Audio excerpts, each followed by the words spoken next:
Okay, so we're in the M4 today, as you can probably tell, and I want to talk about what I feel is kind of an incorrect or an untrue opinion that a lot of people have of this car, and that is that it's very lively, that it's a bit of a handful, that the rear axle is always trying to rotate round on you, that kind of thing.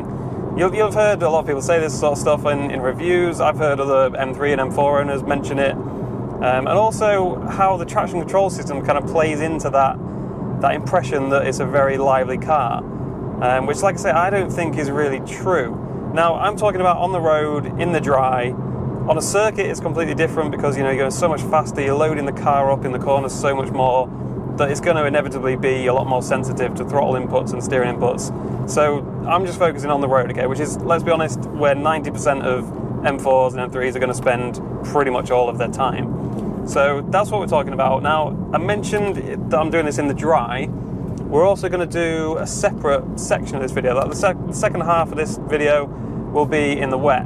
So I'll wait for it to rain, which won't take long because I live in England. And then we'll go and do kind of the same sort of stuff, but in the wet, and see how the car handles with traction control completely off in the rain, because despite what I just said about it raining a lot in England, it hasn't actually rained that much since I've had this car. Like, I've driven it down to the shops and stuff, just slowly in the rain and wet, but I've not really driven it in anger at all in the wet. So we'll do that. We'll turn everything off. And on that subject, I tend to drive it with everything turned off, like, all the time. Like, I would say about 70 or 80% of the time, I have traction control completely off. I have the throttle in Sport Plus mode, which is the most, like, aggressive throttle map, and it's absolutely fine. So we'll get into that a bit more, and we'll demonstrate the traction control. In fact, this junction here is a good place to demonstrate traction control.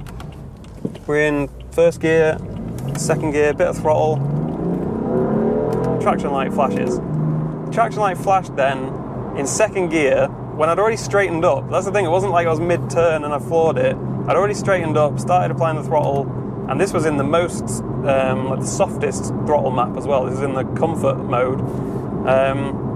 Floored it in second gear, and it starts flashing the traction light and taking some of the power away. And it's that kind of thing that gives people the impression that this must be a bit of a handful if you turn traction control off. Now, another good example of that is when me and Si first test drove one of these a couple of years ago. It was actually on the road that we'd just been down, long straight road. Si was driving, and he went to overtake someone. He was probably doing like 30 or 40 mile an hour in like third or fourth gear even. It must have been third gear, I reckon. And he went to overtake, and the traction control light started flashing. It took some of the power away. And afterwards, we were both saying, we were like, Jesus, it must be a proper handful without traction on. Like, if, at 30, 40 mile an hour in third gear, it's wanting to spin the wheels up. That must be pretty leery without traction control on. And I think a lot of other M3 and M4 owners have that impression. If you've not ever turned it all off and just, played around and kind of explored the limits, like I've done quite a bit, you don't realise how overly cautious the traction control system is. There's been so many times when it's, like before I started turning it off all the time, so many junction things where I've pulled out and floored it, and it's done that, it's cut the power, to the point where sometimes I actually thought, shit, is the car broken or something, like it's just, I've got no power. And I'm like, oh, the traction light's flashing, even though I'm in third gear and there's no way it should be sliding or thinking that there's going to be a slide then. So I don't quite understand that. So yeah, that's kind of the first part of this video, is just to say that the traction control system gives a very bad impression of what it'll actually be like if you turn it off. Because you kind of think, oh, the traction saved me there. There's so many times where the traction control saved me because the light's flashing away, and you're like, oh god, it's a good job I had it on. That's not the case. Like, in reality, you'd be better with it off because you get more power. Now, there is like a half off mode, which is like MDM mode, so you can turn it half off so it lets you have a bit more slip, but personally I've always found that just behaves pretty much as if traction control is still turned on, so I don't ever use that. I've got the M2 button here set so that I just double tap that, and then it turns everything off completely. It sets the throttle to Sport Plus mode, which makes it a lot easier to start slides and stuff, because you get all the power sort of dumped to the rear wheel straight away. And yeah, I never have any instances where it slides when I don't want it to. Even when I want it to, sometimes it doesn't slide. It's got 275 tyres on the rear. They're big tyres. The Michelin Pilot Super Sports. I'm not sure if that's what comes with it. A standard, I think it is. But yeah, they're sticky tyres. So yeah, like I was saying, there's been plenty of times when I want it to slide. Like, I like it sliding around. I want it to be, if anything, more lively, because at the moment in the dry, it's a lot of effort to break traction, to actually get it to slide. Maybe I'm just doing something wrong. Maybe I'm just driving wrong. But like, we got second gear floor there. Slid a tiny bit there, and that was foot to the floor in second gear, Sport Plus traction off completely, and it slid the tiniest bit. You can do slides, don't get me wrong. Like if you're brave and you really throw it in and you give it a lot of throttle, you can make it slide. It's not impossible, but that kind of thing is more suited to the circuit. Like, you're a bit stupid if you're throwing it in that hard and that fast and just hoping that no one's coming the other way or that it all goes well and you don't misjudge it. Kind of stupid to do that on the road, really.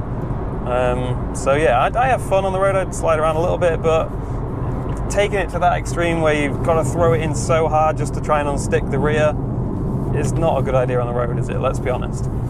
I feel like I've maybe been a bit too harsh on it, made it kind of sound like you can't do like a good slide, you can't get much angle from like first and second gear at low speed. That's not true, you can, but it just takes a lot of effort. You've got to be aggressive.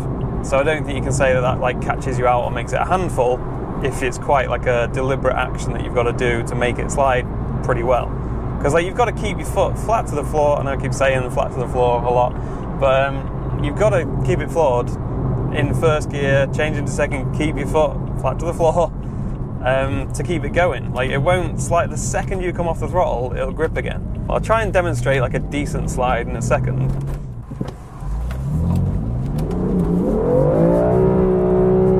Like that's a good slide.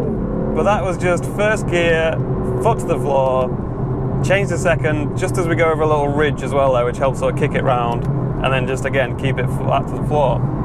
So yeah, that's how aggressive you've got to be.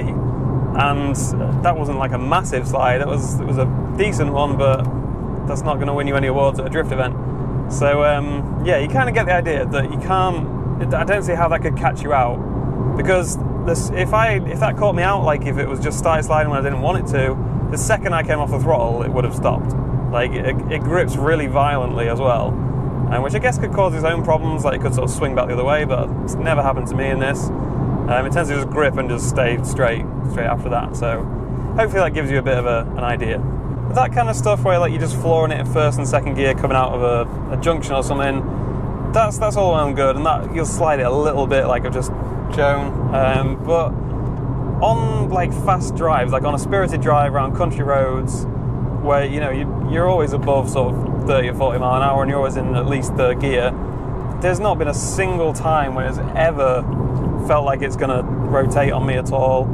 It's never caught me out, it's never caught me by surprise, it's never even hinted that it's going to slide.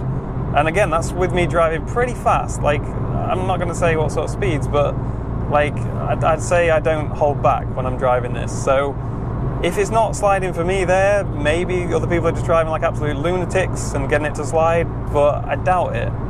Like when we've been out on supercar drives and things, and I've been out with other people in M4s, I've been like the same sort of pace as everyone else. Like there hasn't been people just clearing off and going like way faster around corners and stuff and like sliding around all over the place. I don't think I've ever seen any of the other M3s and M4s that we've been out with slide at all.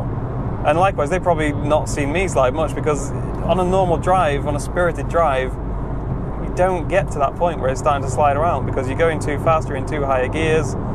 It just doesn't happen. So the idea that this is going to like catch you out and be a handful, I think is completely wrong. So that's pretty much it for in the dry. I guess now we'll switch to when it's wet, see what happens. I assume it's going to be a lot slipperier, but I still don't think it's going to be to the point where it's going to like catch you out. Like, there we go. There was a nice little one, but that's again foot to the floor in second gear, throwing it in a bit. But that kind of thing there is just fun. That's a fun little slide. That's what you want. But anything faster than that, any higher gear than that, it doesn't want to know. So yeah, that wouldn't catch you out. Like I did that really intentionally.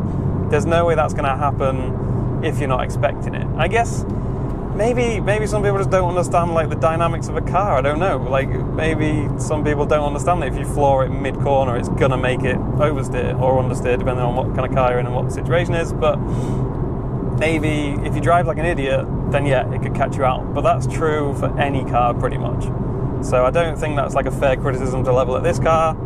because yeah, drive stupidly, don't understand what your inputs are going to do in any car, and it's going to cause problems. So yeah, like I say, I think that'll do for this dry section. We'll skip forward now to when it rains and see what it's like. So it didn't take long to get a wet day.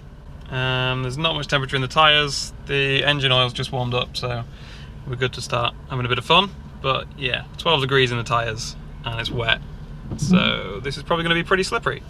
So let's see what it's like in the rain, with traction off and everything on sport mode. I'm guessing, yeah, pretty slippery. pretty slippery. Yeah, it doesn't take much throttle to keep it completely sideways. That's kind of fun. But yeah, I can see that being a handful in the rain for somebody who's not used to it, I guess. But again, that's with like sport everything, like sport throttle, and like throwing it in a bit and flooring it. Like if you don't want to slide, don't do that. Like don't floor the throttle mid-corner and you won't slide. Just want to see what it's like coming out of here and right at this junction, because that's sometimes, yeah, see that slid really easily there. That was a bit jerky. That slid really easily. I wasn't really expecting to slide that much there. So I can see it catching people out in the rain. But again, like it's only when I'm trying to slide, basically.